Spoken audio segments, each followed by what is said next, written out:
welcome everyone to the Future of E-commerce Growth webinar. This webinar is all about giving you actionable advice about how you can harness the power of AI and data across paid search and paid social. I think as a good place to start, it's probably worth myself, Sam, and Jack, that should say, not Sam, introducing ourselves. Slide 2, and there's a typo. That's a good sign of things to come. But yeah, to start with, I'm Andy, Performance Director at Trunk BBI. I oversee all of our performance departments and teams, including paid search and paid social, amongst organic search, display, programmatic, and a couple of other channels too. And then Sam, over to you, if that's all right. Yeah, my name's Sam. I'm Trunk BBI's Senior Paid Social Manager. I've got over 8 years experience working across a number of industries, e-commerce, and really all the major platforms. My main responsibilities and experience lies within the planning, strategies and optimization of these campaigns. Over to you, Jack. Yeah, hi, I'm Jack, as Senior Paid Search Manager here at Trunk BBI. I have 7 years experience in paid search, and I oversee pay-per-click advertising activity here at Trunk, analysing search data, optimising campaigns, and ultimately being responsible for maximising return on investment for our clients. Cool. Cheers, chaps. So I guess to kind of get us started, there's two very big buzzwords in digital at the moment that everyone seems to be talking about. It's all over LinkedIn, it's all over marketing blogs and marketing sites, and essentially they are data and AI. I think a lot of people associate AI with ChatGPT, Google Gemini, Midjourney, but AI actually is so much more than that, and it's actually fundamental to a lot of the ad platforms that we use as an agency, and I'm sure that everybody on this webinar uses as well in a day in and day out basis. I think to kind of start with, though, I think it's worth actually backing things up a little bit from where we are now and actually looking at the last 4 years, as there's been so much change in the sector within the kind of digital space that actually has a huge impact on explaining where we are now and why things are the way they are and why data and AI are such hot topics. So let's go back to the very start of 2020, pre-pandemic, which was, yeah, let's be honest, a great time. And in January 2020, Google announced the phasing out of cookies in Chrome. They set some really ambitious targets around when they were looking to kind of dissolve cookies within the platform. And they made it very clear that they had a plan in place that they were going to start to roll out to reduce reliance on cookies to ultimately move away from them. In September 2020, which was, let's be honest, for all of us, not a great time after the first couple of lockdowns, Apple decided to consolidate all marketeers' pain and headaches of 2020 by releasing iOS 14, which was really the first major tracking change that had a major impact on advertisers and marketeers. It essentially opted everybody out of cookies and tracking without actually going into the settings on your Apple device to change that and make yourself available to marketeers to track and see what you're up to. In October, that was quickly followed by another Google announcement, which was Analytics 4 was officially launched. At the time, I think when every marketeer went into Analytics 4, everyone kind of thought, what is this wizardry? This is not what we're used to. This is not the type of data that we are used to seeing. And really, it was a complete change and different way of thinking about analytics and tracking of data, which at the time, I don't think anybody was truly prepared for. Fast forward to March 2021, and Facebook launches the conversion API to try and counteract the iOS 14 update that Apple brought out.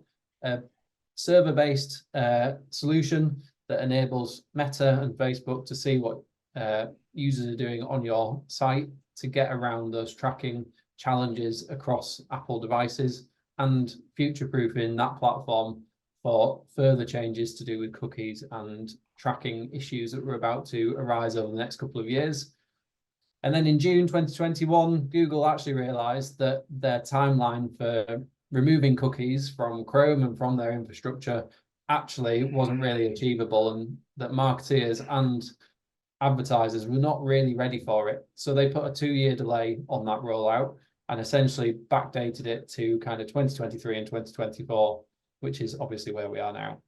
In November 2021, Google then launched Performance Max within Google Ads, which was really the first kind of ad platform that really started to combine data and automation and AI into a single solution, which I think to start with, there was a lot of skepticism around, but as time has evolved and as Google has evolved Performance Max, I think adoption of that platform, of that campaign format has really accelerated. And actually, we'll touch on this later. There are some amazing opportunities with Performance Max to really utilize that tool to drive e-commerce effectiveness and revenue and profit and everything that sits around that. In March 22, Google then announces a deadline for when everybody has to adopt analytics for. I think, again, this was a lot of people didn't even have analytics for set up at this point, and Google were really big on having 12 months worth of data so that you can compare year on year compared to universal analytics, make sure that the data you're seeing is like for like with what you see in UA or as close to that as possible. And they set a strict deadline of when universal analytics were going to stop tracking and ultimately stop collecting data. In August 22, Meta followed Google by launching a suite of new automation tools within the ad platform that really started to bring in kind of data, AI into their platform and into the different campaigns and solutions that they offer. In July 23, analytics eventually started to shut down universal analytics accounts. And over the couple of months subsequent from July, a lot of these accounts started to go offline, stop collecting data. Historic data was still in the accounts, but now we know that that's going to be going in the next kind of 6 months or so. And in January this year, we really have kind of caught up with ourselves, and Google has now disabled 1% of cookies for Chrome users. So that's 30 million users across the globe that now don't have cookies on Chrome. And this really is a test bed now for Google to establish that their tech and their new kind of third-party and first-party data opportunities and integrations within ad platforms are working as efficiently as they should be. And really, this enables them a time frame now until we get to Q3 when they disable all cookies for all Chrome users, a period of up to 6 to 9 months where they're really going to finesse and make sure that that tech is working effectively and it doesn't impact advertisers in a negative way, but actually enables them to seize that opportunity and really start to utilize data and AI more effectively within their campaigns. I think that timeline really shows that actually the last 4 years, there's been so much rapid change that fundamentally the way that we've approached digital marketing and in particular paid social and paid search really has changed and evolved so far from where we were in kind of 2019 and 2020. And actually data is key and fundamental to driving success in a cookieless world, which is where we're heading at the end of this year. And if we don't adopt data and AI in the vein that we're going to talk about during this webinar today, really as advertisers and as brands and as businesses, you will be left behind and your opportunity to deliver success for your business will diminish over time without that adoption. Alongside data though, AI and machine learning tools can really help to unlock and drive more efficient and effective sales campaigns for e-commerce brands. I think AI has so many different forms and actually has been, as you can see from that timeline, started to be rolled out over the last couple of years within some of those Google and Meta ad platforms. And they really now are central to everything that those brands are focusing on and what they're trying to integrate into those ad platforms. And I think aligned to that, what we really want everyone to take away from this webinar today is actually some actionable tips and advice that you can go and utilize and implement within your own ad accounts that are across kind of data and AI to enable you to deliver real e-commerce performance for the brands that you work for or that you own or manage. And so for paid search and paid social, we're going to aim to give you 5 takeaways of what you can go and implement across your accounts at the end of today. But we'll start with Meta. So over to you, Sam, if that's all right, mate. Yeah, thanks, Andy. Yeah, we're going to start with Meta because we're going to focus on Meta because it really is the powerhouse platform, and it's also at the forefront of a lot of AI and machine learning development. But some of the things that we will go through are applicable to some of the other platforms like LinkedIn and TikTok. But I think what Andy just went through with that timeline, we can see that the digital marketing landscape is changing, because of cookie changes, developments in AI. The platforms are starting to integrate these tools as well, more than ever. So we really need to embrace those AI changes and make sure that you're staying up to date with the platform tools and the recommendations, because what strategies that may have worked a few years ago don't necessarily work as well as they could now. So it's really important for you to stay up to date with these things. And I think it's also good to look at these platforms akin to training AI models as opposed to more traditional marketing. So hopefully in this section, we're going to give you some actionable tips.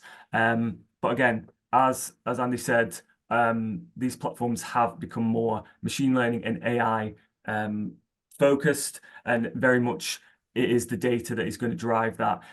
So it's important for you to utilize these new tools because they can bring more efficient and effective results for you. These platforms have, a lot of data on users, so it's important that you have faith and trust in the machine learning, because we're moving more so away from implementing, restricting audience personas. It's not the best way to get the best out of the AI. So we're going to go through some game-changing tips for AI in this session to enhance your account AI. Some of these things you may have heard of. We're going to go through the Pixel and Conversion API, first-party data, value-based audiences, the Advantage Plus suite and some of the tools in there, enhancement tools, and creative being key to parts of this as well. So we're going to start with essentially what I've just been saying is that, a lot of this is AI-driven, these platforms now, and the ad delivery. But to get the AI to work as efficiently and effectively as possible, we need to fuel the account with high-quality data. And I think most relevant to e-commerce is going to be that high-quality purchase data. So essentially, it's going to be the fuel. So we need to make sure that we're feeding in volume, good volume, but also quality of data. So we're going to go through 3 tools to optimize or utilize, if you don't already have them in place, to maximize that data volume and quality. Pixel optimization, very briefly, I think most of you may already have this in place, but it's good to go over why as well. The Conversion API and first-party data. So optimizing pixels. I've been in quite a few accounts before where the pixel events are not set up. There is an automatic button for Facebook to detect these events when they occur on your website, or you can do them by things like Google Tag Manager or the event setup tool. But it's very important that these are in place. It helps Meta sort of translate the types of people that are performing different types of actions on your site. But it also just unlocks deeper analytics. For example, if you didn't have your initiate checkout event set up, you may miss that you have 100 checkouts in a day, but only 10 people are converting. And that could indicate, an issue with your postage costs or with your checkout experience. So it can really help with that side of things. Advanced matching. Again, I've seen this not being turned on in accounts, and this is a very important tool. It allows Meta to extract user identifiers from people performing those key pixel events, such as purchase, and it can match that user back to Meta's database and learn from that audience. This user converted. What are the behaviors and characteristics of this person, because we can then find more people like this. So simple settings to just make sure are optimized. Moving on to the Conversion API, very, very important to get in place. As Andy mentioned, the pixel is no longer as effective as it once was, and that is the reason that Meta brought out and developed the API. Essentially, the pixel is a cookie, and with things like cookie depreciation happening in the second half of this year, it's definitely not going to be effective, and it's unclear at the moment what's going to happen with the pixel. So it's important you have this server-to-server connection with the conversion API to bridge any data loss from the pixel. In terms of getting that in place, you can do it two ways. If you are using a CMS like Shopify or WordPress, if you have the Meta plugin implemented, then it's a very easy setup, and it should be pretty automatic. If you have a custom written website or a non-Meta partner CMS, then you need to look into the conversion API gateway, and there will be a small server hire cost for that, and it will still take about an hour to set that up. But I'd say this is a big priority if you don't have it in place already. And again, they work together. The pixel and the API. The API is there to bridge any data loss, but also provide Meta with more user data as it sends more data.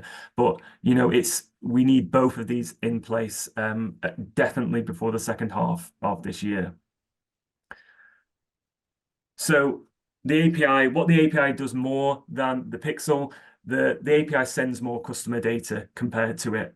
In short, and that allows Meta to extract more learnings from that user data and find more users like those faster. So it means real-time data and faster insights. So the pixel isn't real-time, there is delays on that, where the API is real-time, which means the platform can react faster and optimize in real time.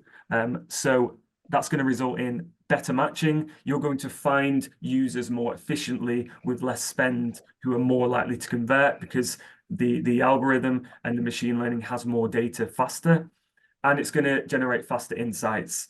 So it's going to be able to deliver your ad to the right person at the right time in a more efficient manner.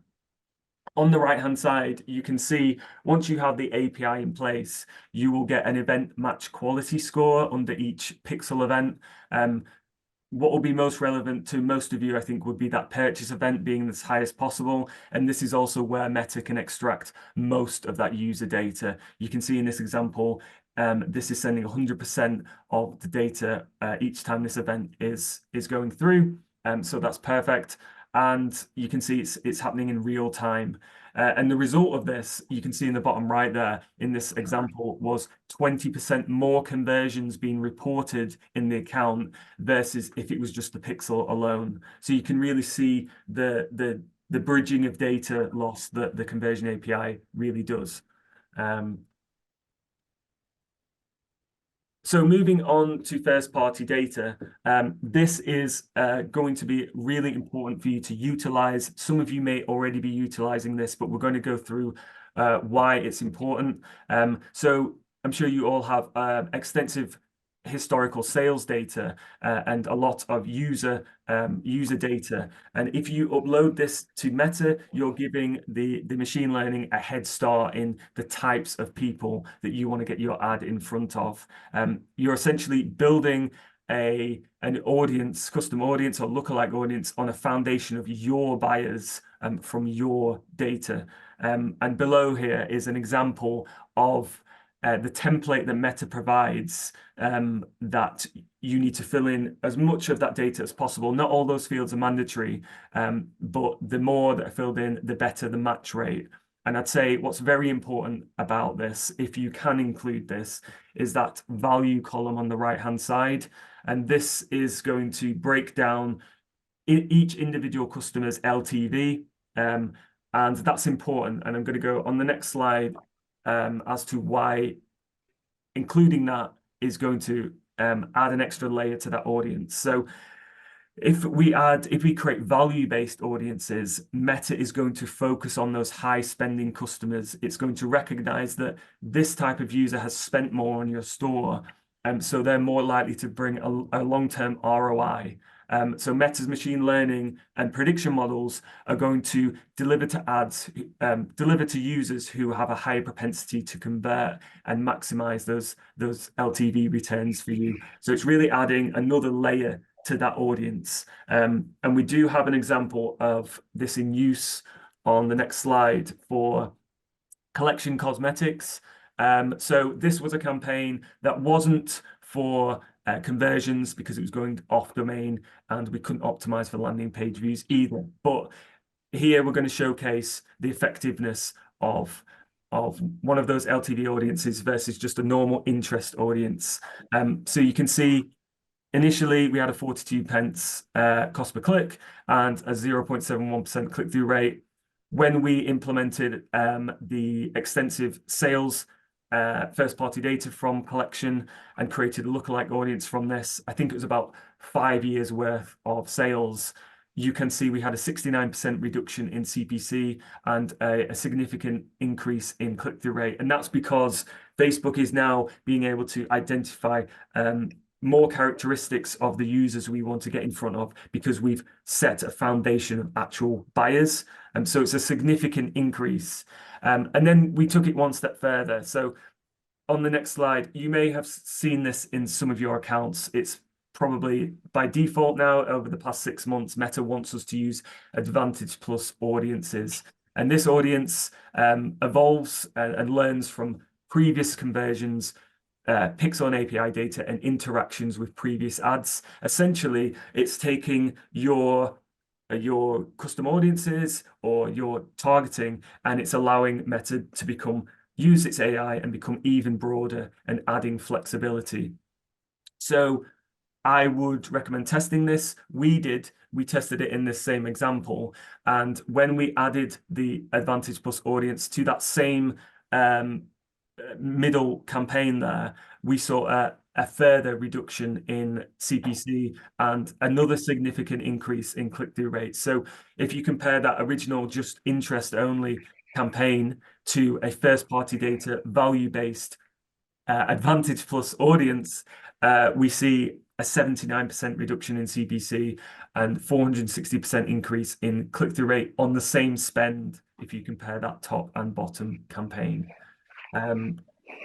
So I think on the next slide is just a summary of that. But I think what's important to point out is that Advantage Plus audience is also going to increase the audience longevity. The chances of reaching audience fatigue when you're using Advantage Plus is a lot smaller than if you're using more segmented audiences, because your audience is now in the millions. You're giving Meta a lot of freedom to find users which might have been outside your original targeting. Another way to enhance your data and feed more data in is offline conversions. If you have a brick and mortar store, you can upload offline conversions onto Facebook, provide a fuller picture of your conversions from offline, provide more data to Meta, and Meta will use its prediction models to know if an offline conversion was heavily influenced by that user seeing an online campaign. So again, you can attribute more conversions to your campaigns, but essentially this is just another avenue of data which you can provide Meta.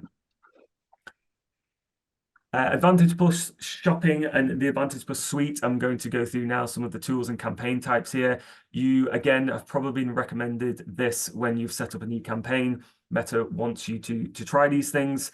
It is a very AI automated campaign type, very streamlined, and basically ticks all the boxes of best practices that Meta says. There is no targeting. It is extracting all the data on your account.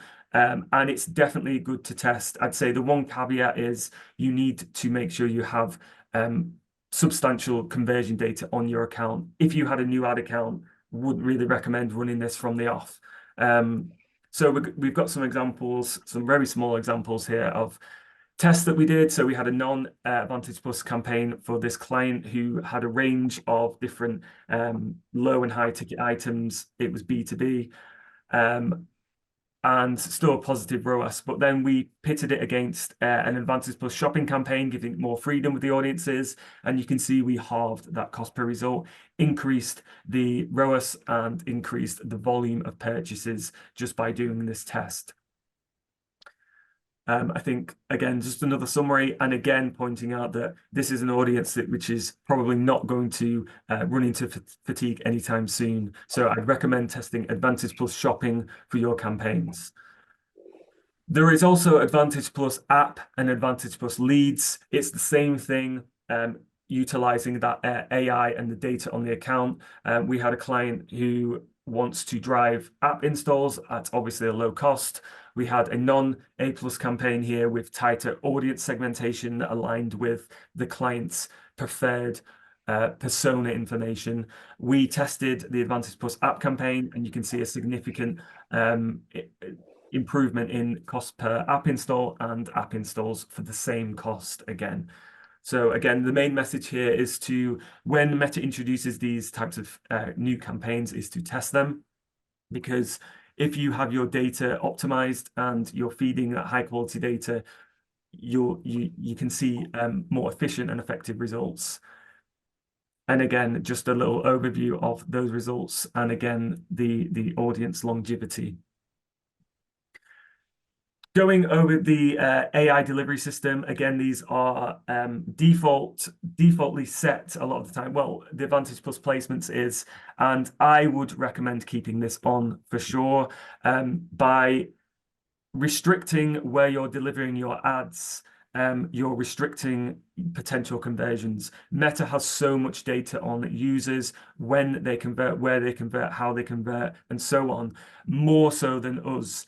So by selecting manual placements and not allowing Meta to distribute budget where you're going to see best results, you're really restricting the AI and machine learning. I'd say the caveat may be something like, if it was a video view campaign, and I think delivering to the audience network can sometimes skew view-through rates because there's mandatory viewing. But overall, I would definitely keep the Advantage Plus placements on. Advantage campaign budget distributes budget to the best performing ad sets. Again, Meta is very good at knowing which audience types are going to convert. There's still a place for ABO setups and testing that way, but again, Meta is getting smarter and smarter and knows where your audience is and where to deliver that budget. Just some of the tools that you may have seen at ad level. Again, I recommend testing things like adding music to static. We all know that music is great at generating attention, grabbing attention and holding attention. So testing that, image filters, visual touch-ups, text improvements, which mixes and matches headlines and copy based on the likelihood it might convert a unique user. Relevant comments, displaying positive comments on ads. All these things provide Meta with a bit more ad liquidity and flexibility, and are definitely something that you should be testing.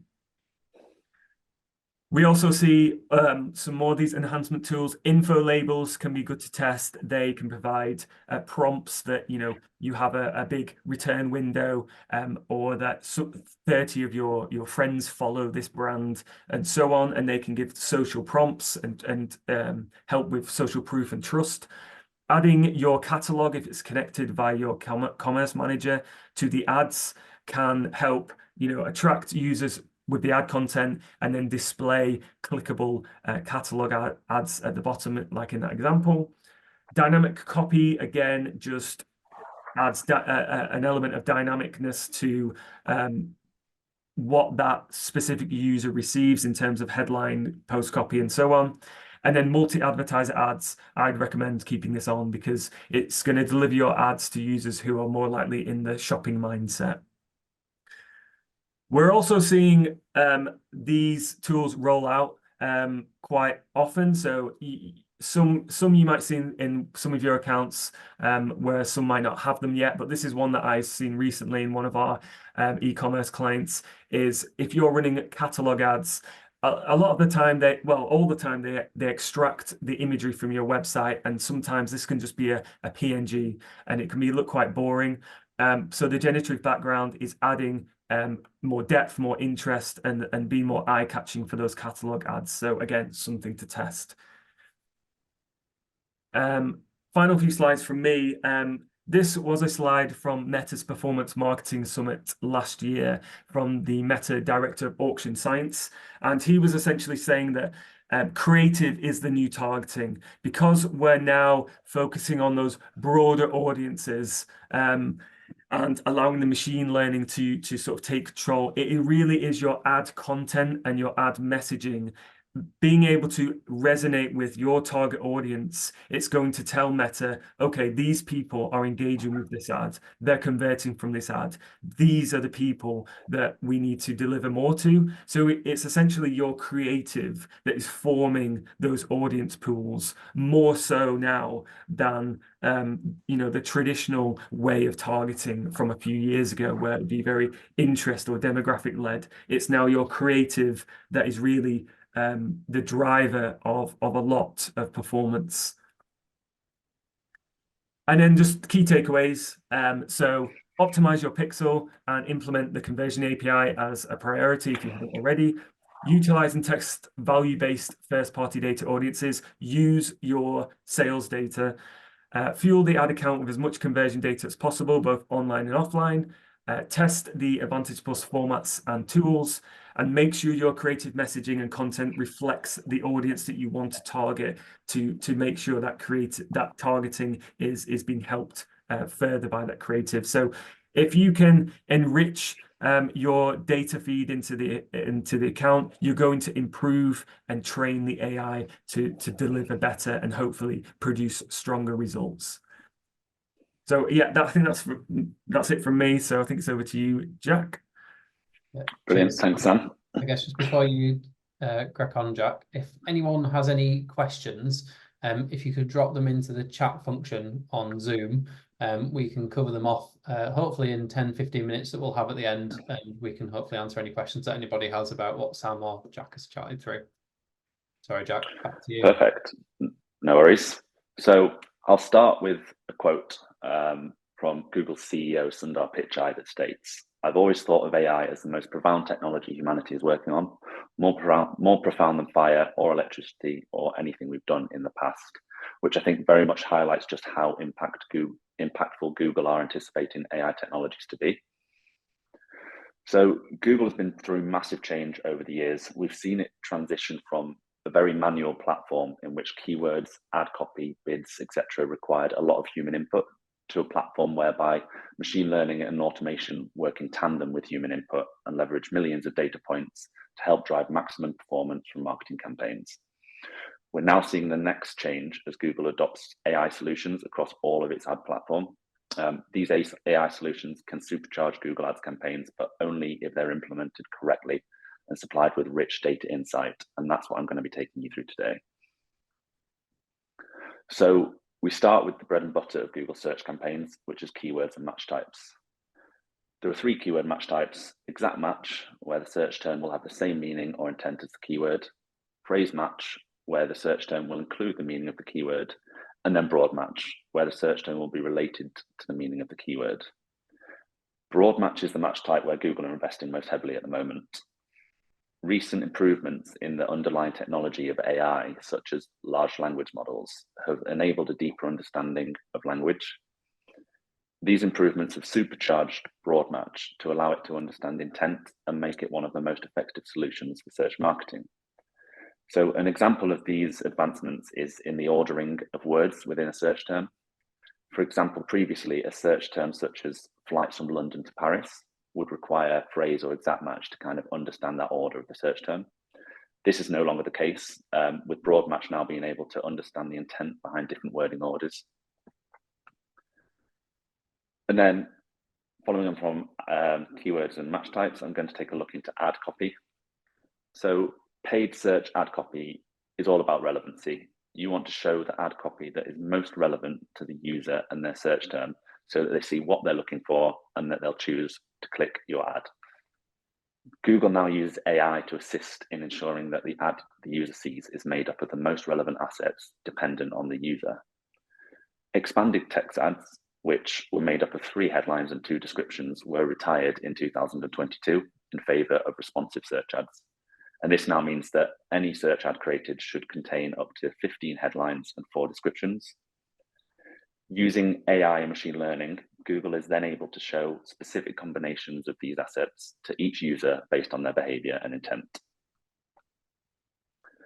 As I mentioned earlier, paid search advertising used to be a largely manual process. Manual CPC bid strategies used to be best practice as they allowed advertisers to manually set bids for specific keywords or ad groups. However, automated bid strategies have since taken the heavy lifting and guesswork out of setting bids to meet performance goals. Automated bid strategies use millions of touch points alongside Google's AI to enter the right auctions and set the correct bids to achieve your performance goals. These automated bidding strategies utilize AI and machine learning to gather data and improve as they go on. The most advanced of these automated bid strategies available in Google Ads today are value-based bid strategies. So these bid strategies will lean on values that have been attached to the conversions to not only deliver sales and leads into a business, but ensure that these leads and sales drive value to the business. Google will utilize its AI to upweight bids in auctions it believes hold a higher value, whilst reducing bids for auctions it deems to be likely of a lower value. In November 2021, Google unveiled Performance Max campaigns, which it touted as the first ever AI-powered campaign type. Powered by Google's AI, Performance Max helps retailers increase sales and optimize return on investment across all of Google Ads channels and inventories, which includes search, YouTube, display, discovery, and Google Maps. It's important to note that the power of Performance Max does rely heavily on inputs. By providing consented first-party data as an audience signal, Google's AI can be guided towards audiences most like previous purchases. And Google state that advertisers who've moved from standard shopping campaigns to Performance Max campaigns have seen a 25% increase on average in conversion value at a similar return on ad spend. And last year, Google announced generative AI features in Performance Max at Google Marketing Live and began to roll them out as a beta to all customers in the US. These generative AI features will make Performance Max even better at helping marketers scale and build high quality assets that drive performance, as AI generated assets will be led by data to ensure that ads are highly relevant and will resonate with the user. Jack, I'm just going to interrupt. We've got a question that's come in, if that's all right. Yes, no problem. Someone's asked, we've seen automated bid strategies increase our CPCs year on year on brand keywords drastically, while not driving any uplift in sessions, transaction, and revenue. Understandably, brand keyword areas always dependent on demand, but how would you tackle this type of challenge? What you could do if it's down to CPCs, you can look at implementing an automated portfolio bid strategy. So portfolio bid strategies have the feature and capability of setting a maximum cost per click. So rather than setting it at campaign level, go into your portfolio bid strategies, create the same bid strategy you're using, but in the advanced settings, you'll be able to set a maximum cost per click. If you set that to what you were seeing beforehand, it should cap that and you won't see those costs drive up. Cool. Cheers, Jack. No problem. So so looking at a case study of how we've used Performance Max campaigns to drive revenue for Envirofone. Envirofone provided us with data on the different profit margins for each device in their product feed. We took that data and segmented it into different product groupings so that we could overlay differing return on ad spend targets dependent on the profit margin category for each group. This strategy resulted in an increase across each of conversion rate, revenue, sales, and also profitability into the business. I think just to kind of expand on what Jack is touching on for Envirofone here, I think at the time, Envirofone offer an e-com platform that sell refurbished and second-hand devices. That ranges from iPhones, Samsung Galaxies, Google Pixel phones, all the way through to iPads, tablets, accessories and wearables. I think what we established with them is that actually certain devices and handsets had a much greater margin on them because they were able to buy them cheaply from sources, whether that's somebody trading in the device and then they refurbish it, or whether that's from kind of third-party relationships with other trading platforms and other trading revenue streams. And what we did was we essentially categorized those products into different margin categories, and then we applied bid strategies and ROAS targets in alignment with those margin values. Sorry, Jack, back to you. That's all right. And yeah, as I just said, that strategy kind of resulted in an increase across all 4 of these metrics. So conversion rate, revenue, sales, and also profitability for Envirofone. So moving on to data, and as Andy previously mentioned, the dreaded depreciation of third-party cookies from Chrome. Google offers 3 first-party data solutions that will allow privacy-centric measurement or modeling of conversions in a cookieless world. So these 3 measurement solutions are offline conversion tracking, enhanced conversions, and the final one, customer match lists. So the first one is offline conversion tracking.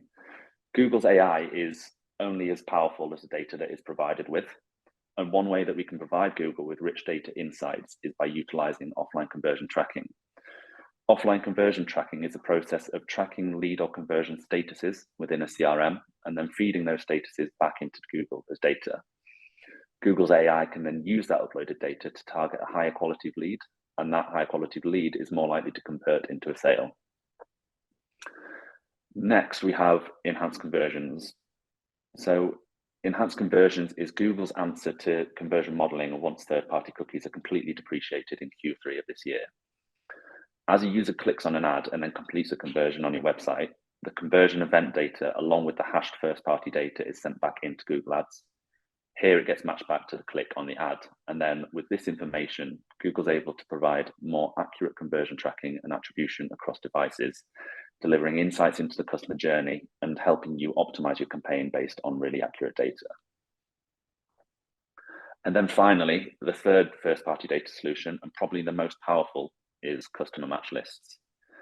So customer match lists allow advertisers to securely hash their first-party data and upload it into their ads account. Google's then able to match that hash data to its own hash data and build an audience of existing customer profiles for the advertiser. Advertisers are then able to use this audience to reconnect with existing customers through retargeting, find new audiences with similar profiles to their existing customers, and even exclude existing customers from seeing their new ads. So to conclude, AI is here and AI is here to stay. It's present across all aspects of paid search marketing. So to stay ahead of the curve, advertisers must embrace AI tools and implement new measurement solutions to ensure that these AI tools have rich and accurate data to utilize. And then similarly to how Sam went through some key takeaways, 5 takeaways from me is the first one, look to test or retest broad match keywords. If you've moved away from them in the past, they are becoming more and more advanced every day. So keep testing them, keep seeing if you can utilize them. I do think Google are moving to a future where they're going to retire other match types, and broad match may be the only type you can use. Ensure that your responsive search ads have enough assets or variations. So if you have responsive search ads with 5 headlines, 10 headlines, see if you can up that to 15. Try and make sure you're including all 4 descriptions. And even if you are, try putting 2 or 3 responsive search ads within one ad group. Just maximize as much copy data as you can have in the account. Thirdly, utilize value-based bid strategies and value-based bidding with conversion values. If you have automated bid strategies live without values, see if you can go into your conversions page, add some static or dynamic conversion values to those conversions, and then start to test those revenue-based bid strategies. Fourthly, performance max, test it. And if you do test it, preferably with that first-party data signal overlaid, which will just guide it and will kind of speed up the learning phase of that campaign for you. And then finally, look to implement the privacy-centric first-party data measurement solutions, which are, as a reminder, offline conversion tracking, enhanced conversions, and customer match lists. This is just going to ensure that all of Google's AI tools just have massively rich and accurate data for them to utilize and really power your campaigns to improve performance results. Great, thanks, Jack. No problem. Hopefully that's given everyone a bit of insight into how data and AI can really be kind of leveraged across Meta and Google Ads in particular. We've chosen to focus on those 2 platforms as that is where the vast majority of spend for e-com brands is apportioned. We know that what Meta implements from a social perspective is often largely followed by the likes of TikTok and other platforms, and that really they are the leaders in kind of data and AI, and often the kind of tools and possibilities that you start to see on Meta will slowly start to evolve on the likes of TikTok and other platforms too. And it's the same with Google Ads. Google are the market leader for automation, AI, data, and obviously they have been a large driving force in the move to a cookieless future and finding other ways to track and utilize data. The likes of Microsoft Ads and any other kind of paid search ad platform essentially are about 12 months behind Google, generally speaking. So the tools and assets that you see available at the moment within Google Ads are either available in Microsoft or will be no doubtedly soon. So that's why we've kind of focused on those two platforms. But hopefully that's given you some takeaways and some actions that you can potentially go and implement in your own accounts. So I guess let's open it up for questions. I think we've got 5-10 minutes left. So if anyone does have any questions, please just drop them into the Q&A or the chat section, and myself, Jack and Sam can cover those off for you. And happy days if there are none. We'll give it a minute because I am aware that typing questions out can take a minute.